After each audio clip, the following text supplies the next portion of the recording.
하나님 말씀은 마태복음 16장 13절에서 20절까지 말씀입니다.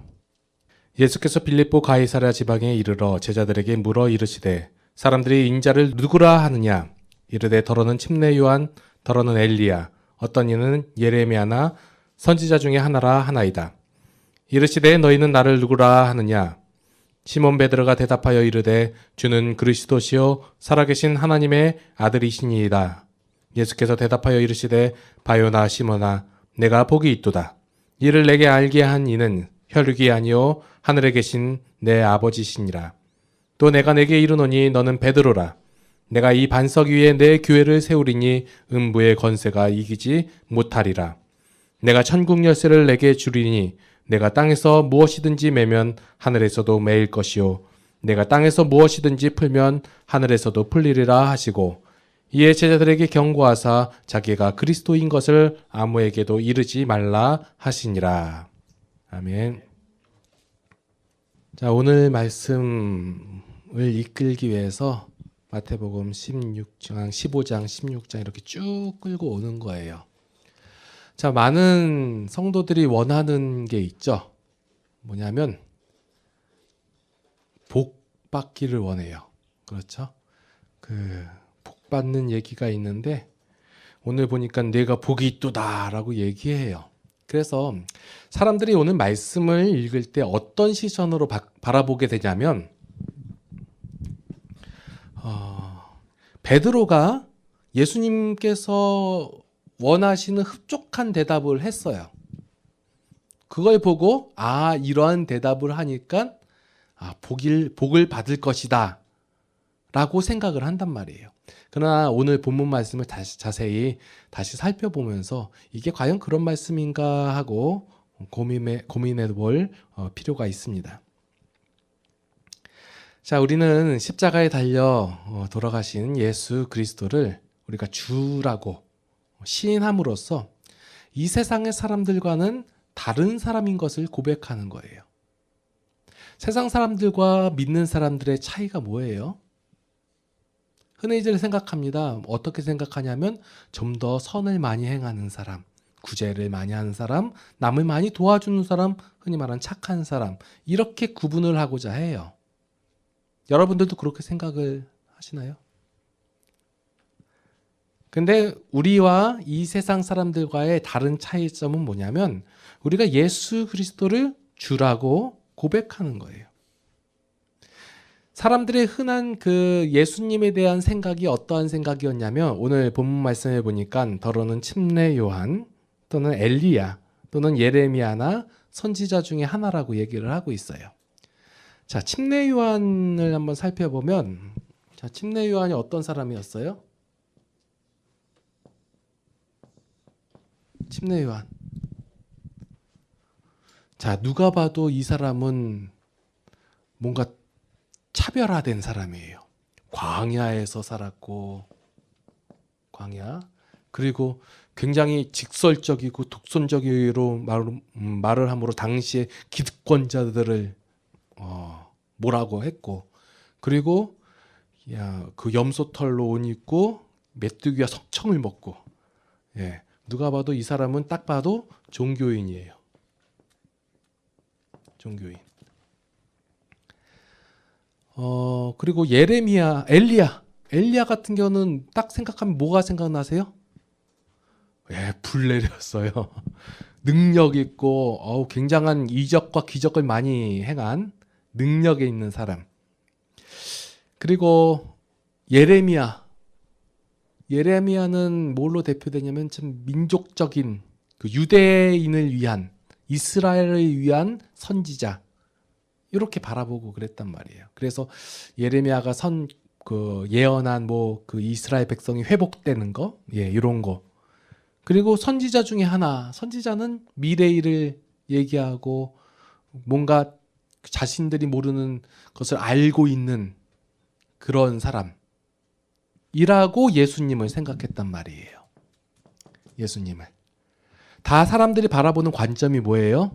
예수님을 어떤 하나의 우리와는 다른 종교인 정도? 인간적인 관점에서 바라봤다는 거예요. 그냥 놀라운 일을 행하는 사람.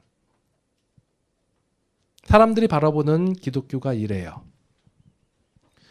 기독교에서 말하는 예수님은 기적을 일으키는 분, 아니면 우리하고 다른 삶을 사시는 분, 아니면 뭐 특정한, 그러니까 이스라엘만의 하나님, 지금으로 얘기하면 뭐 교회를 다니는 기독교인의만의 하나님, 이 정도로 생각을 하는 거예요. 다 인간적인 부분으로서 하나님을, 예수님을 바라보고 있는 거예요. 그런데 오늘 이 사람들의 의견과는 다르게 자, 베드로가 고백을 하는 거예요. 자, 베드로는 그 다른 사람들하고 달랐나요? 동일한 죄인이에요. 똑같은 죄인이 오늘 보니까 대답을 하는 거예요. 뭐라고 대답하냐면 주는 그리스도시요 살아계신 하나님의 아들이시니다. 베드로가 이러한 대답을 하기까지 우리는 초점을 어디에 두냐면 베드로로 둬요. 베드로가 얼마나 예수님을 따랐으며 그가 다른 제자와는 다르게 무리도 걷지 않았습니까? 먼저 나서서 하고 예수님께 물론 꾸지람도 받긴 하셨지만 적극적인 자세로 하지 않았습니까? 그러니까 베드로가 이러한 고백을 할 수 있었습니다. 우리도 베드로와 같이 예수님께 나아가야 하며 베드로와 같이 예수님을 바라봐야 합니다. 라고 얘기를 해요. 그런데 베드로가 언제 그랬어요? 오히려 더 예수님에 대해서 잘못 알고, 자, 그거에 대한 얘기가 계속 성경이 바로바로 나오는데 우리가 뒷부분을 잘 안 읽어서 그래요. 자, 먼저 예수님께서 질문하신 것을 보면 베드로에게 제자들에게 예수님은 인자라고 물어봐요. 인자가 누구라고. 사람들이 인자라고 하는 게 이게 뭐냐면 인자, 사람의 아들이거든요. 사람의 아들을 누구냐고 라고 질문했는데 베드로는 뭐라고 대답했냐면 하나님의 아들이라고 대답을 해요. 이러한 대답에 사람들은 일반적으로 사람의 아들이고 인간적인 부분으로 지금 엘리야, 침례 요한 선지자 중에 하나 예레미야로 바라봤는데 베드로의 고백 속에서 그는 주는 그리스도시고라고 고백을 하고 하나님의 아들이라고 고백을 하는 거예요. 여기서 하나님의 아들이라는 표현은 그냥 하나님 위에 있고 그 밑에 아들 개념이 아니라 하나님이라는 표현이에요. 나중에 이제 도마가 고백한 내용처럼 주는 하나님이십니다라고 고백하는 거하고 동일한 고백을 하는 거예요. 이렇게 고백을 했는데 예수님께서 뭐라고 얘기하냐면 자 17절에 예수님께서 대답하여 이르시되 바 요나 시모나, 이게 뭐냐면 바가 그 아들이거든요. 요나의 아들. 그러니까 베드로 아빠가 요나인가 봐요. 요나의 아들 시모나, 내가 복이 있도다. 이를 내게 알게 하니는 혈육이 아니요 하늘에 계신 내 아버지시니라. 이거예요. 베드로가 그렇게 고백을 하고 그런 내용을 얘기했는데 그렇게 고백하기까지 이끄신 분이 누구냐? 하나님이시라는 거예요. 하나님께서 일하시고 하나님께서 보여주시고 하나님께서 나타내시고 하나님께서 알게 하신 그것이 내가 복이 있도다, 이 얘기예요. 베드로가 그냥 툭 하고 그 대답을 한 것이 아니라 그 전에 16장과 15장과 이전에 예수께서 다 그 일을 행하시고 보여주시고 알려주시고 나타내 주시니까 그 옆에서 바라본 베드로가 이분은 그리스도시다라고 하는 거예요. 제가 그리스도에 대해서 계속 말씀을 드리잖아요. 사람들이 바라본 그리스도하고 예수님께서 나타내 주신 그 그리스도의 내용적 차이. 그러니까 이러한 대답에 예수님께서는 베드로의 어떤 네가 똑똑하다, 네가 명철하다, 아니면 네가 그 바라보는 눈이 다르다, 그리고 네 영성이 참 대단하구나, 이렇게 칭찬하신 것이 아니에요. 그런데 우리는 다 이걸로 바라봐요. 하나님께로부터 어떻게 명철을 받고 내가 어떻게 똑똑하고 어떻게 지혜롭게 행하고 내가 영성을 어떻게 쌓아야 하는가, 여기에 초점이 있지 하나님께서 행하셨다라는 것에 초점이 있지 않은 거예요. 죄인은 하나님께로부터 완전히 단절되고 죽은 자예요. 이러한 자가 이러한 고백을 했다라는 것은 그 근거가 이 죄인에게 있는 것이 아니라 하나님께서 이 죄인을 구원하시고 그 결과로서 되어졌다는 것을 보여주고 있는 거예요. 이러한 고백이 나올 수 있게끔 된 것은 여기에 어떠한 인간의 수고나 결과 아니면 교육이 있어서 된 것이 아니라 하나님께로부터 은혜를 받은 그 결과라는 거예요.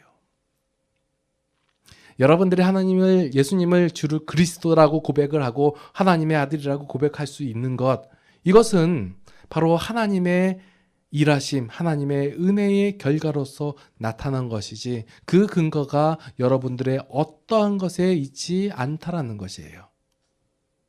그런데 다 우리는 그 근거를 사람에게서 찾으려고 해요. 저 사람에게 믿음이 있다, 저 사람이 이런 고백을 했다, 다 뭐예요? 그 사람이 열심을 냈다, 그가 예수 하나님께 대하여 어떤 그 뜨거운 마음이 있었다, 아니면 그가 희생을 했다, 다 여기에 초점을 둔단 말이에요. 그러나 우리가 이런 고백을 할 수 있는 것은 우리의 수고나 우리의 노력의 결과가 아니라 하나님께서 우리에게 은혜를 주신 그 하나님의 은혜의 결과인 것이에요. 이게 성경은 뭐라고 얘기하냐면 베드로의 복이다라고 얘기하는 거예요. 아, 베드로는 복 받아서 좋겠다라가 아니라 하나님께서 우리에게도 동일한 복을 주셨다라는 거예요. 어떻게 해요? 은혜로요. 여러분들이, 우리는 생각하기를 저 사람이 하나님께 대해서 시간도 들이고 헌신도 하고 열심을 내었고 충성 봉사했기 때문에 하나님께서 복을 줬다라고 생각하세요. 또 그래야지 복을 받는 줄 알고 있고, 그러나 하나님께서는 은혜로 우리에게 복을 주신다는 사실을 여러분들이 기억할 필요가 있어요. 기독교는 이게 다른 거예요. 하나님께서 우리의 처지와 우리의 모습과 우리의 반응과 상관없이 하나님께서 은혜를 주시고 뭐라고 선포하시냐면 내가 복이 있도다, 이거예요. 이것을 알게 하신 이가 누구예요? 하나님이시라는 거예요. 우리가 이 자리에 와 있을 수 있는 것, 그것은 바로 하나님께서 우리를 이 자리까지 이끄셨다라는 거예요. 여러분들이 이 자리에 앉아 계시고 하나님을 주라 고백하고 시인하는 것, 이것은 다 하나님께서 우리를 이끄셨기 때문에 우리가 구원받음을 어느 누구도 자랑할 수 없다라는 것이에요. 우리가 되어지고 우리가 이루어진 것, 우리의 노력이나 우리의 자랑이 하나도 안 들어갔다는 것, 그렇기 때문에 하나님께로 고백하는 우리 성도들 모두가 나는 이러이러했기 때문에 구원받았다, 나는 이러한 것을 했기 때문에 구원받았다, 이렇게 자랑할 수 없다라는 거예요. 그리고 나서 예수님께서 이제 말씀하시는 게 뭐냐면 18절 말씀에 또 내가 네게 이르노니 너는 베드로라. 베드로라는 단어가 반석이라는 단어거든요. 이 반석 위에 내 교회를 세우리니. 자, 여러분들 말씀만 조금만 읽어도 교회의 존재 목적이 달라지는 거예요. 자, 교회 누가 세우는 거예요? 교회 누가 세워요? 목사님이 개척을 해가지고 땅을 사서 성도들을 모아가지고 세우는 거죠. 다 그렇게 생각해요. 예수님께서 말씀하시는 거예요. 만약 베드로의 믿음이나 아니면 그 고백에 중점을 두고 한다면 이건 교회가 베드로의 교회가 되는 거예요. 그러나 하나님께서 복을 주신 결과이기 때문에 누가 세우는 거냐면 하나님께서 세우시는 거예요. 그래서 사람들은 다 자신들이 세우려고 하는 거예요. 자, 누가 세운다고 했어요? 내 교회를 세운다고 했어요. 예수님께서. 그러면 책임이 누가 있는 거예요? 예수님이 책임져 있는 거고, 누가 세우시는 거예요? 예수님이 세우시는 거예요.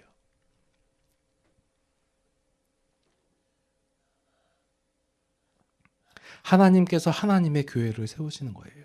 이 교회를 세우는 교회는 인간의 관점이 아닌 하나님의 관점에서 이해해야 되는 거예요. 성경 어디에도 인간에게 너희는 교회를 세워라, 어디 지역에 이 요점마다 교회를 세워가지고 너희가 이것을 부흥시켜가지고 이 교회를 반드시 지켜내라, 이런 얘기가 없어요. 우리는 여태까지 그렇게 알고 있어요. 교회를 여러 군데 막 세워야 돼요. 왜요? 주님께서 우리에게 주신 명령이라고 생각했기 때문에. 근데 사도행전만 봐도요, 이런 얘기가 우리가 생각하는 것과 다르다는 것을 알 수 있어요. 자, 교회 어떻게 생겨났어요? 그냥 예수님 믿는 사람들이 예수님을 주라고 시인하는, 예수님을 그리스도라고 시인하는 사람들이 모였어요. 모이니까 어떻게 돼요? 우리가 건물을 세워야 합니다. 이렇게 많이 모였는데. 이렇게 얘기가 나왔나요? 아니요. 핍박으로 인해서 흩어졌어요. 흩어지니까 그곳에서 뭐 했어요? 예수님을 믿는 사람들이 이렇게 모였어요. 그게 교회예요. 교회는 뭐냐면 믿는 사람들이 예수 그리스도를 머리로 해가지고 그 모임을 얘기하는 거예요. 예수 그리스도를 주라고 시인하는 사람들이.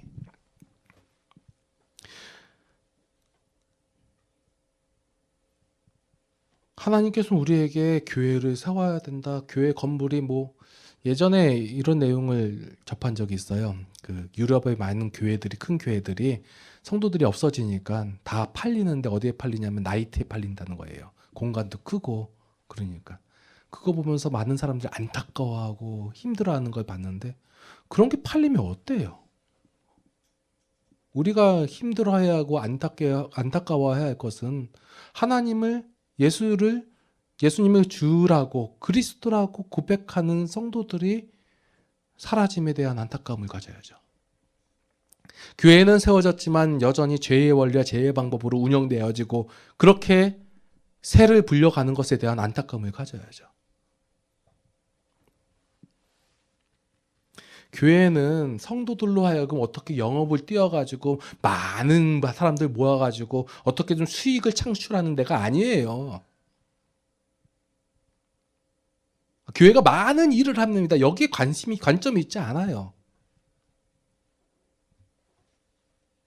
교회는 무엇이냐면 성도를 보호하기 위한 하나님의 수단으로서의 교회예요. 초점이 어디에 있어요? 성도예요. 왜 교회를 우리에게 주었냐면 그 교회를 통해 가지고 성도가 하나님에 대해서 배우고 고백하고 인정하여서 그 세상 속에서 성도가 그 성도된 자의 삶을 누리게 해야 함이 그 교회 존재 목적이 있다는 거예요. 하나님께서 우리에게 교회를 주신 가장 큰 목적이 이것이, 교회를 통하여 하나님을 알려주시는 거예요. 하나님께서 어떻게 우리를 사랑하시고 어떻게 축복하셨는지, 어떻게 복 있게 하셨는지를 알게 하셔서 우리로 하여금 삶 속에서 담대하게 살아가게 하시고, 그리고 그 마음을 우리에게 주셨잖아요. 하나님의 마음을 주셨다라는 사실을 깨달아 알아서 그 마음으로 세상을 승리하게 한다는 거예요. 뭐에 대해서? 죄에 대해서.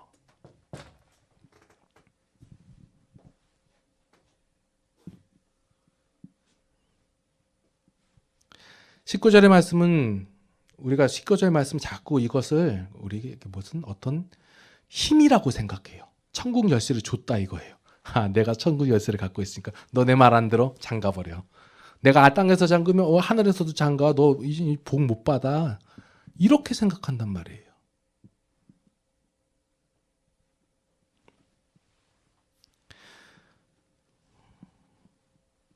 성도는 이제 다 천국 백성이 됐잖아요. 그래서 이 열쇠를 소유한 자예요. 뭐냐면 내가 하늘에서 그 하나님의 심정과 마음을 갖게 되었는데, 이 심정과 마음으로서 행동하면 내가 좋은 거예요. 내가 미워해도 돼요, 사람을. 근데 용서하는 게 더 편하실 거예요. 그런 마음을 소유하게 됐다라는 거예요.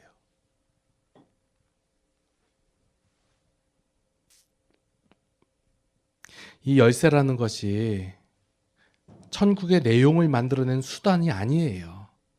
천국의 것을 받을 수 있고 누릴 수 있는 기능이 있다라는 거예요. 성도가 하나님의 마음과 심정으로 행동을 하고 하나님의 성품과 속성과 하나님의 나라의 풍성함을 누릴 수 있는 존재가 되었다라는 것, 이것을 천국 열쇠를 소유했다라고 얘기하는 거예요.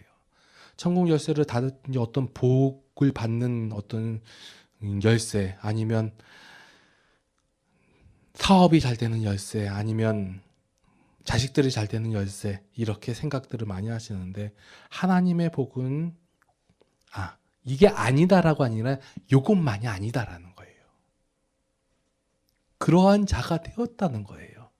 하나님의 심정을 갖게 된 자, 하나님의 성품을 소유한 자, 하나님의 나라의 풍성함을 누릴 수 있게 된 자, 그것이 우리를 통해서 이루어지는 거예요.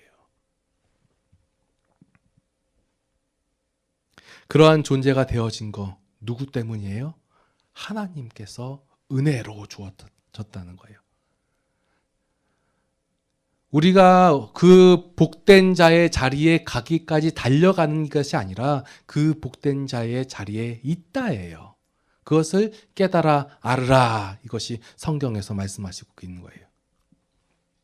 왜 그 열쇠를 가진 자, 그 복된 자들이 그것을 깨닫지 못하고 여전히 죄의 원리와 죄의 마음으로서 세상에 살아가느냐, 이것에 대한 안타까움으로서 말씀하는 것이 이제 서신서에서 나오는 내용들이에요. 자, 성도가 예수님을 믿는 그 성도의 가치, 예수님을 믿어서 얻는 복, 그것이 무엇입니까? 여러분들에게 지금 말씀하십니다. 내가 복이 있도다 얘기하는 거예요. 그 복이 뭐예요? 성경에서는 성도에게 복이 있도다라고 선포하고 있는데, 우리 성도들은 복이 없도다라고 얘기하는 거예요. 복을 받을까 하노라 이거예요. 왜냐하면 내가 생각하는, 내가 추구하는 복이 아니기 때문에 그래요. 자꾸해서 계속해서 그리스도 얘기 나오잖아요. 우리가 원하는 그리스도는 우리의 문제와 우리가 생각하는 그 어려움과 그 궁핍함과 힘듦 속에서 구원할 구세주로서의 그리스도예요. 그러나 하나님께서는 우리에게 무엇에 대한 그리스도로 오셨냐면 죄에 대한 해방으로서의 그리스도로 오신 것이에요. 하나님을 알지 못했고 하나님을 거부하고 하나님을 대하여 우리가 인식하지 않던 그러한 죄의 모습에서 이제 하나님의 자녀 삼아 주시사 하나님의 자녀가 되었고, 하나님의 나라를 누릴 수 있는 자, 그리고 하나님을 고백하며 인정할 수 있는 자, 그 하나님을 높일 수 있는 자, 경배할 수 있는 자, 찬양할 수 있는 자, 그러한 자가 되었다는 거예요. 많은 교회들이 종교적인 행사 또는 열심을 부리는 것으로 이 본질적인 것을 놓치고 있어요. 종교 생활을 하면 그것이 성도 됐다라는 표라고 생각을 하는 거예요. 이렇게 따지니까 막 예수님 믿은 사람하고 태어날 때부터 예수님 믿는 사람하고 누가 더 믿음이 있어 보여요? 막 예수님 믿은 사람이요. 왜냐하면 이 사람들은 굉장한 열심이 있어요. 교회에서 하는 행사는 모두 다 참석하고 하는 그 일은 다 해요. 그래서 믿음이 있어 보여요. 열심을 부리고 종교적인 행사에 열심히 있는 것, 이것이 믿음 있는 것처럼 보여요. 그러면 또 오래 믿으신 분들은 또 자괴감이 들죠. 내가 열심을 내지 못한다 이러고. 이런 것들이 본질적인 것은 아니에요. 주는 그리스도시요 살아계신 하나님의 아들이시니다. 이것이 우리의 본질이에요. 별다른 거 없어요. 고백한 거예요. 인정한 거예요. 저는 주를 위하여 교회도 하나 못 세웠는데요. 큰 건물도 하나님께 못 바쳤는데요. 내 인생에 많은 시간을 하나님께 못 바쳤는데요. 내 삶을 다 못 드렸는데요. 이것을 요구하는 것이 아니에요. 주는 그리스도시요 살아계신 하나님의 아들이시니이다. 이 고백을 원하시는 거예요.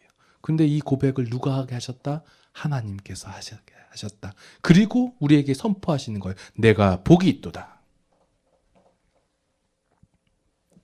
실제적으로 우리에게 있어서 가장 중요한 문제인 죄의 문제를 해결하러 예수님께서 십자가를 지시는 거예요.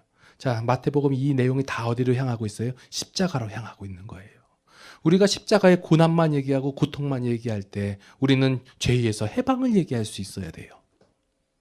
내가 인식하지도 못하고 그것이 중요하다고 생각하지 못했는데 그 죄가 얼마나 무섭고 완악하고 우리를 사로잡고 있는지를 우리가 몰랐다는 거예요.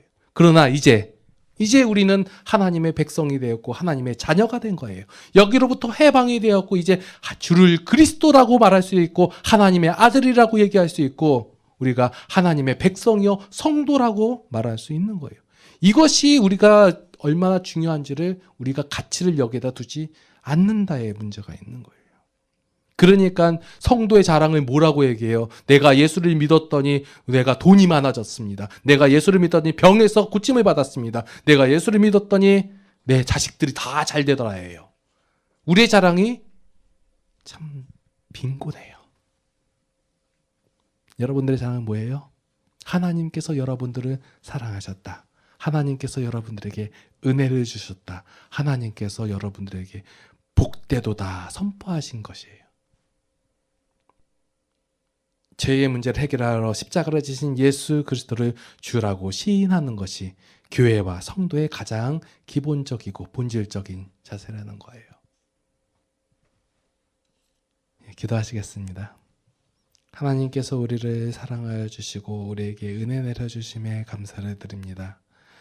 우리가 아무것도 행하지 않고 어떠한 열심이나 어떠한 희생이나 어떠한 고통을 겪음으로 말미암아 우리가 그 은혜를 쟁취하는 것이 아니라 하나님께서 그냥 우리를 사랑하셔서 은혜 베풀어 주심에 감사를 드립니다.